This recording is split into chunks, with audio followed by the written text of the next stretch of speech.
I invite you to turn in your Bibles to John chapter 9 as you're getting settled here. Boy, it's been an incredible summer, and I know I was referencing a couple things this last Wednesday night about all that has happened, and boy, when I think about the vacation Bible schools that we were able to help with, ours here and out in Augusta, and all the people that were involved with that, just raise your hand if you helped in any way or were part of Vacation Bible School. There should be, quite a few hands. And then from the camp process, over 3 weeks of camp that we were involved in this past July, and I can't think of a time that I have been involved with that much. I got to be part of 2 of the weeks, and many of we had students here that were involved with at least 2 of the weeks, and maybe a little bit more here and there. So a dramatic opportunity. Dramatic opportunity as I look at this picture here. I know I had people at camp that were sending pictures to Jana as they were putting this flyer together. I'm going to be putting this on my wall for a while and just remembering the tremendous things. This picture of Josh right here. How cool is that, right?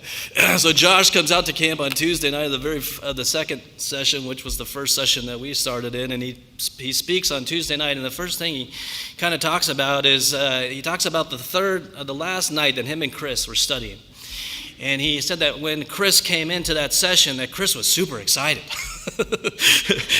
And Josh was like, I didn't understand. He was so excited. And then he began to realize, this was the night where he gets to get baptized. This was the night where he gets to do some very powerful things. And the kids resonated with that. It was incredible as we went through the rest of the week, and that all came out, and Josh was able to work with kids. Josh was terrified to go out to camp. And I think once he got there and he realized that the kids were really going to be interested in what he had to say, it was game on. And boy, the next week when he was out there, he was studying with people, he was sharing with people, it was just a force. And that along with everything else that was going on. So we'll be praying for him as he goes on, and I think he's probably in some other state now. I don't remember which state he said he was in today, but he was getting booked for preaching all throughout the weeks of camp. He was there at various congregations, and it was just an incredible time and so many things that were going on. And I couldn't help as I was thinking about what to speak about today, but to bring some of that to us this morning and tonight, and just have a final opportunity to reflect and to see some of the amazing things that we were looking at in those very powerful weeks, and to think through some of the amazing things that we were able to address. This message this morning of From Clay to Sight. We were talking about the potter and the clay, and I thought of this parable or this miracle immediately as I was putting together my session of camp, and I was fortunate to have Lee Cashett deliver the address on this particular passage. I didn't get to preach this sermon. I have other guys that get to preach a number of things, and Lee did an amazing job of doing and walking the kids through the text, and we will only this morning get to look at the very, very first part of the text. The kids that night at camp got to see the whole text. They got to see the whole thing. We have more time at camp than we do this morning, and so we will just abbreviate a little bit this morning and look at some things, but I felt that this miracle was an awesome opportunity for us this morning to bring to perspective and bring to mind some of the very powerful lessons that are at heart here. Perfect. John 9, verses 1 and 2, Jesus passed by, and when he saw a man who was blind from birth, and his disciples asked him, saying, Rabbi, who sinned, this man or his parents, that he was born blind? Why is this? Why does this happen, God? Why do we experience some of these things? Why are some of these things possible? We live in a world today that can't get past this. We look at the book of Job, and we look at Job's 3 friends, and they're sitting there and they're reasoning with Job. Job, why is all this happening to you? Job says, I don't know, and he doesn't know.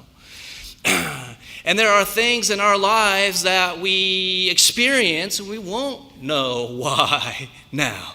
Think about that for a second. We won't know why. And part of that very important issue has to do with what we've been talking about on Wednesday night in our Bible class, this idea and this understanding of this word faith. Without faith, it is impossible to please God. This understanding of faith. And what we'll see here is the why isn't as important as the what. As we start to look at some more of the verses here, we start to unpack what's happening here. And as Jesus begins to bring to mind some of the very powerful things that he wants us to understand. We were talking Wednesday night in our devotional time about how God is a God who reveals. God is a God who shows us things about himself. God is a God who shows us this world. God is a God who shows us what this world is. God is a God who explains. You may say, well, where is that? Well, Genesis chapter 1. Magnificent text, shows us why and where and what this world is all about. And it's still what it says there. It's a dramatic thing. And here the disciples ask, well, who sinned that this man was born blind?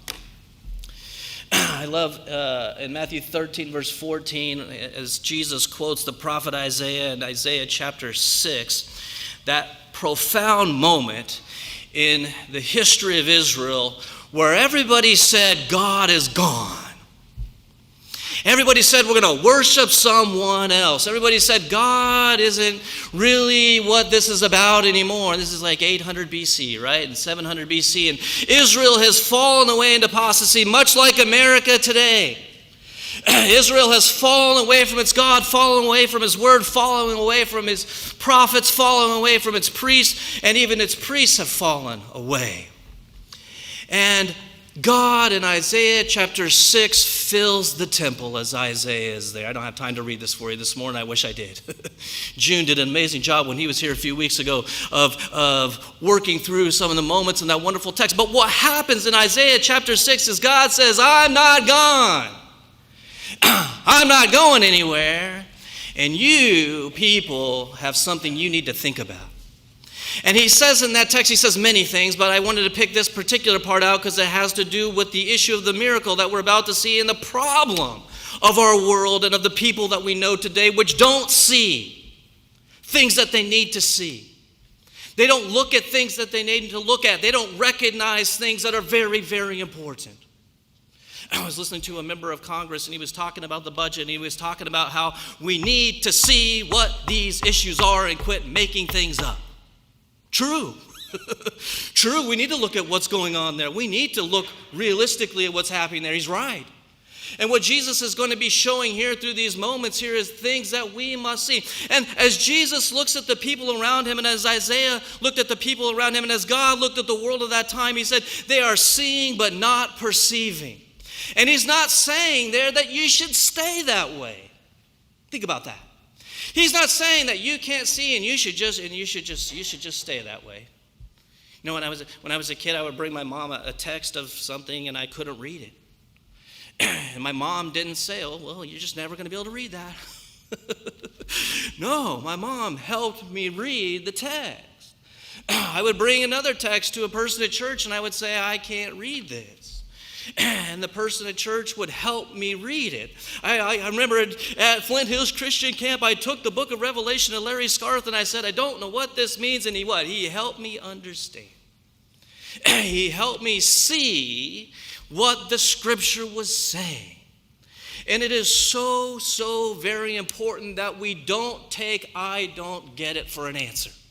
It is so important that we don't just look at these issues and give up, right? I work with so many musicians and they look at that little piece of music and what do? Oh, it looks scary and they hide and they give up and they start to try to get away and distance themselves from what they're looking at. They're looking at Mary Had a Little Lamb and they're not looking at anything hard. And they're terrified of it. And they're looking at this music like it's a Shostakovich concerto and it's Mary Had a Little Lamb. And I have to help them see that they can't just stay there being ever seeing but not perceiving. They need to start seeing and perceiving. And I think at what the heart of what this passage is saying is it's not good enough to just say I don't get it anymore. We live in a world today that says, well, I just don't understand that, so I'm just not going to. And what the Bible is saying to us is that is not the way this works. Don't be seeing and never perceiving. Don't be that, is what he's getting at here. And then we look at Revelation chapter 3, and this is America again, and this is many issues here, and I think it's so important that we do look at this. I looked at this text, I said, do I really want to talk about this? Do I really want to read this? Do I really want to talk about this? Do I really? Yes. Yes, we need to think through this because this is at the heart of how we get things done. This is at the heart of how we start to look past these obstacles, right? Part of growing churches, we got to knock down barriers. We got to get them out of the way. We got to move past them. We can't just say, oh, there's a barrier in my way. There's a text I don't understand. I got to just stop growing. No, we've got to move past the obstacle. We got to move past the difficulty. And what Jesus is saying here to these lukewarm Laodiceans is that they need to quit being lukewarm. They need to quit being comfortable with what they think or what they think they want. What they think they understand, what their perception of what they see are. They need to quit looking at things from that perspective. He says, listen, because you are lukewarm and neither cold nor hot, I will vomit you out of my mouth, verse 16 and 17, because you say I am rich, have become wealthy and have need of nothing and do not know some things that they need to know.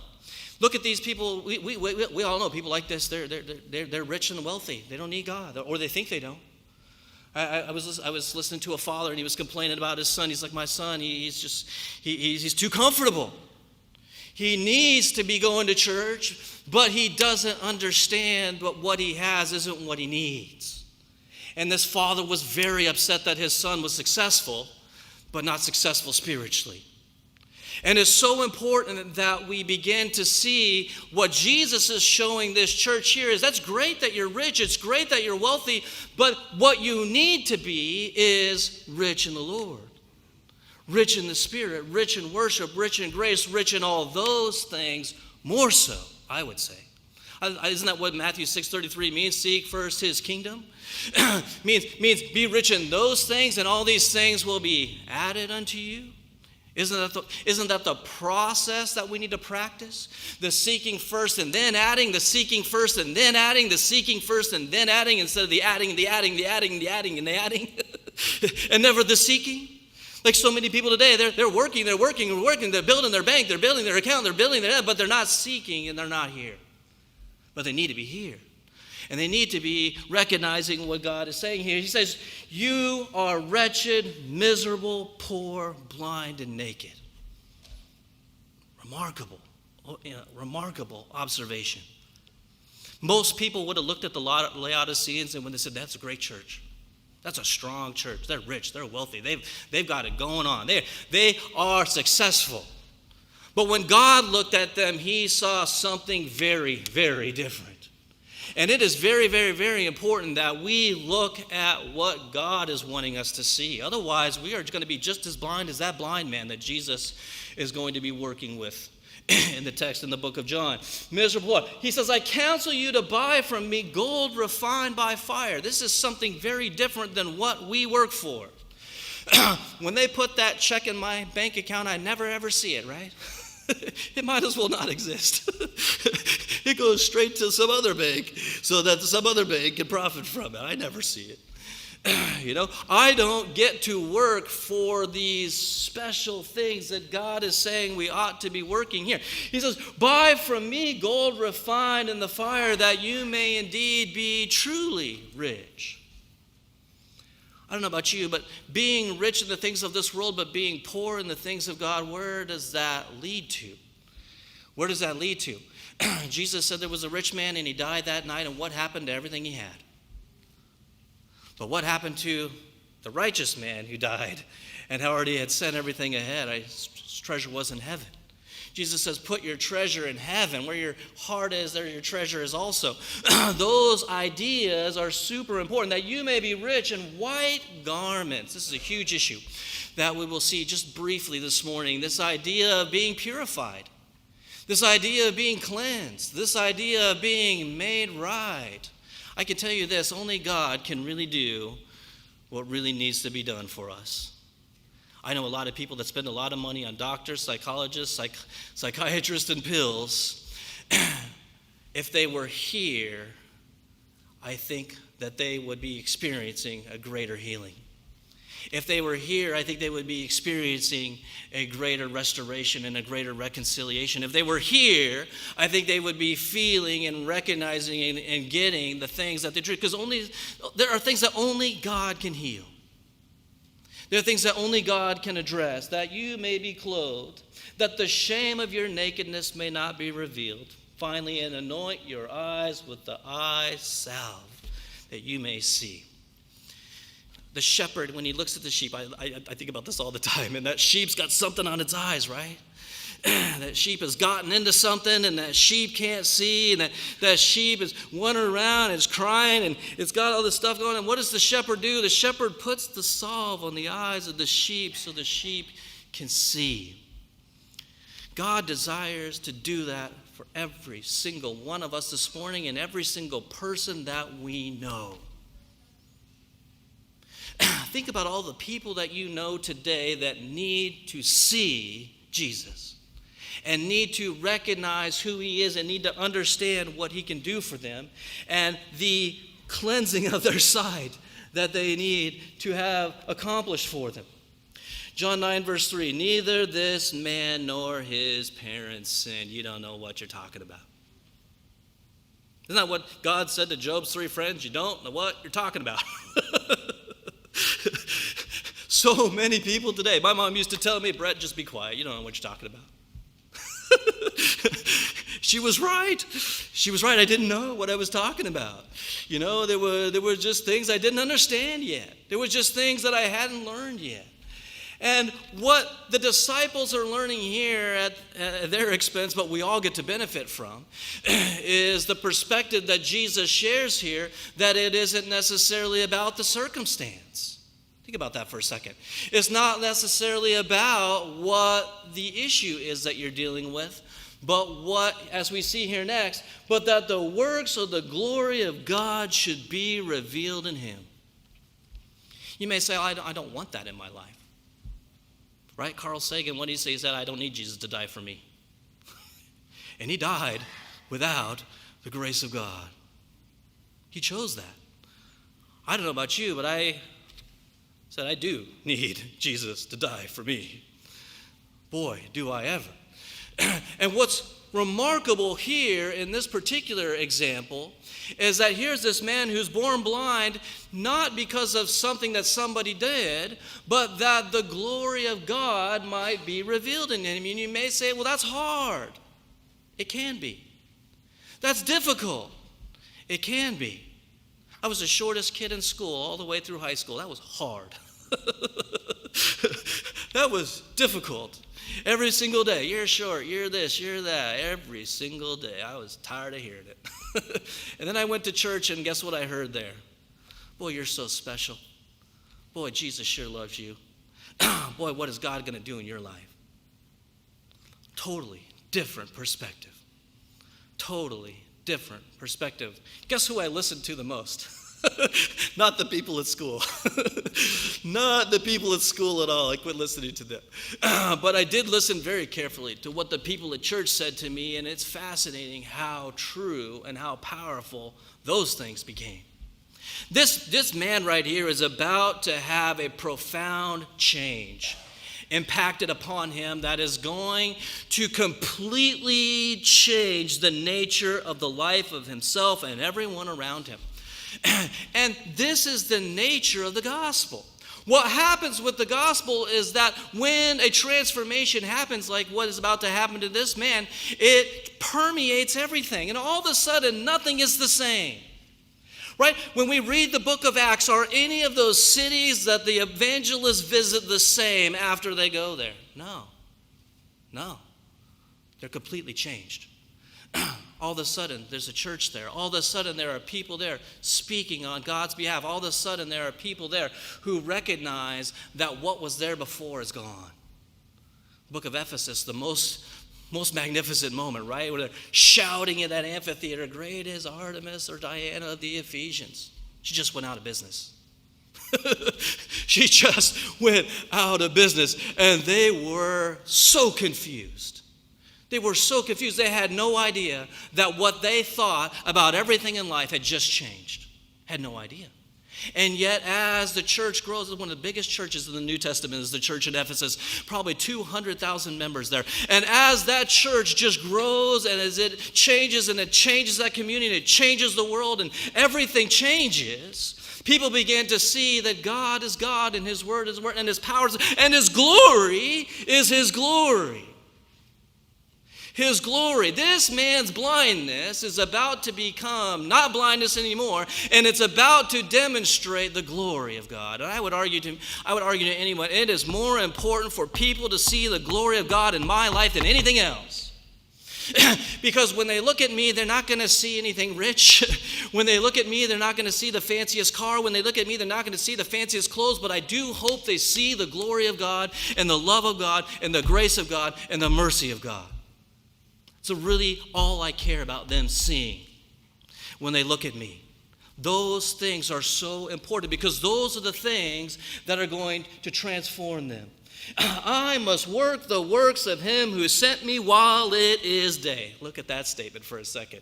Boy, did I love this statement as a kid. This was so awesome. Anybody ever heard the expression, we're burning daylight? Roger's like, yeah, I heard that before. I grew up around people that was a crime. That was a crime. If the sun was shining and you weren't getting work done, you were good for nothing.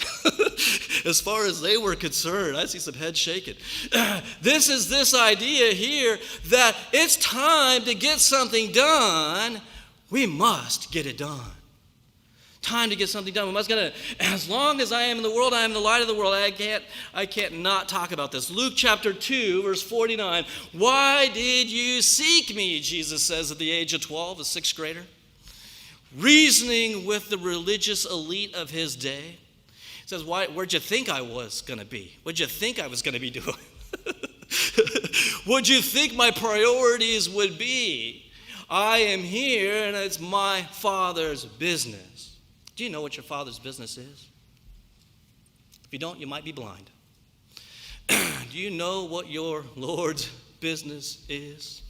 If you don't, you may not be seeing very clearly things that you need to see. But Jesus sees exactly what He needs to do. We must work while it is day. Do you not know I must be about my Father's business? They did not understand the statement He spoke to them. Like so many people we talk to about how important church is. They will say, I don't understand why you have to go. I just don't understand, right? So many of my friends, when I was a kid, can't you come to the movie? Why do you got to go to church? Just don't understand. Not going to the movie. I am going to church, though. I am going to church. I got to show them what they don't know, what they can't see, what they can't understand. It's my job to show them. It's my job to demonstrate to them what they don't understand, what they don't recognize. And I got to live it as much as say it. I think that's very powerful. Jesus is living it first here, right? He's showing His parents where He needs to be. He's showing His parents what His Father's business is. He's showing them the importance of those things, and He is not catering to their ideas of what they think might need to be happening. Luke 22:41. He withdrew about a stone's throw beyond and knelt down and prayed. This is the Garden of Gethsemane. Father, if you were willing, take this cup from me, but yet not my will, but thy will be done. How important is it that we carry about the work that God has given us here? Whose will ought we to be concerned with? I used to love it when preachers would reference this passage. just loved it. When the preacher would reference this, whose will is it that we should care about? Not my will, but thine be done. If it's my will, something probably fairly pointless is going to happen. You know?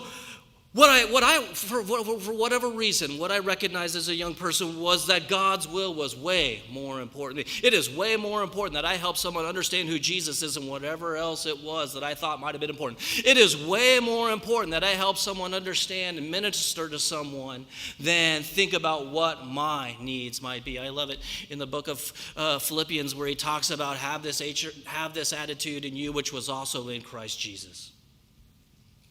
And then all the things that it says there in Philippians 2, which we won't take time for today.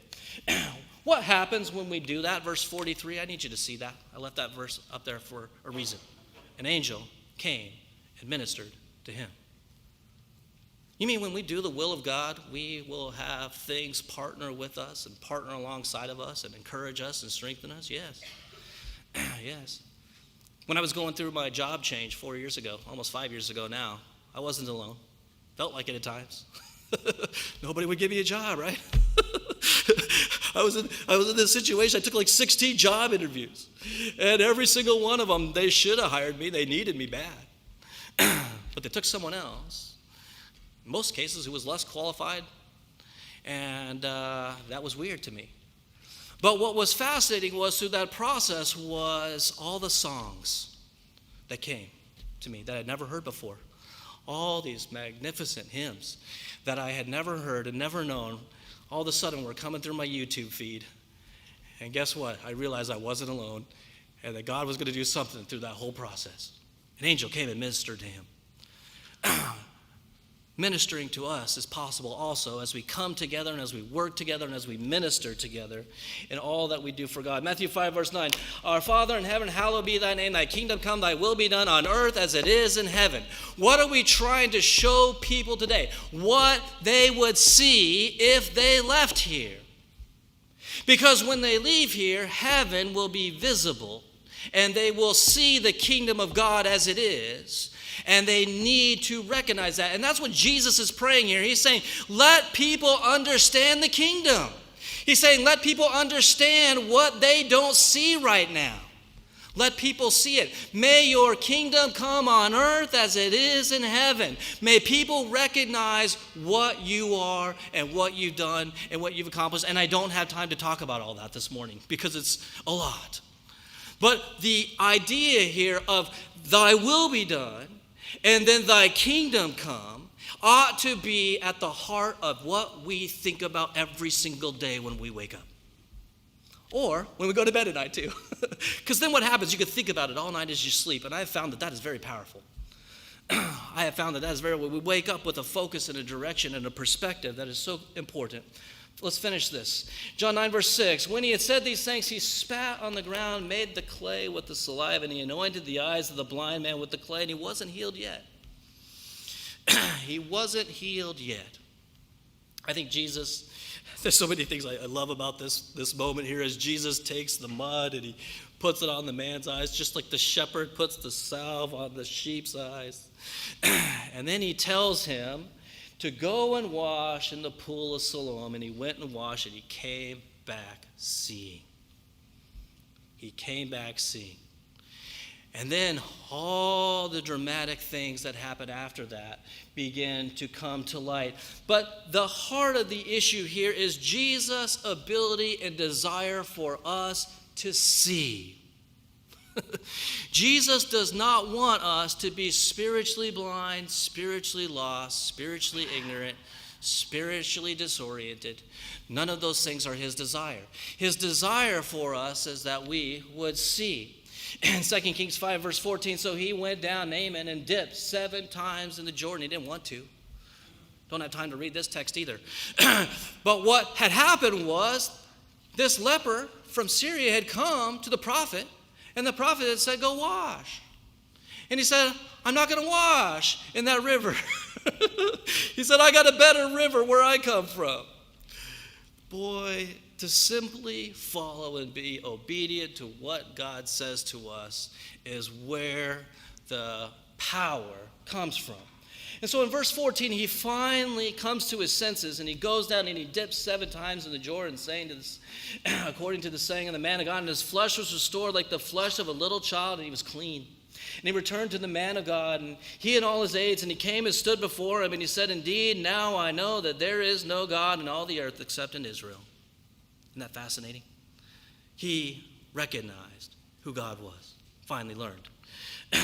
At the cross, where I first saw the light. Ask Tom to lead that song for us this morning. Powerful, powerful idea. And the burden of my heart rolled away. I can tell you that's exactly what happened in my life. The burden on my heart, and it was there by faith faith, I received my sight. It was there by faith I received my sight. What was it like when you first got your driver's license? Yeah. What was it like? All of a sudden you didn't have to ride your bike everywhere anymore, right? All of a sudden you could get a car. I lived in Rose Hill, right? When I got my driver's license, I could go to Andover. I could go to Wichita.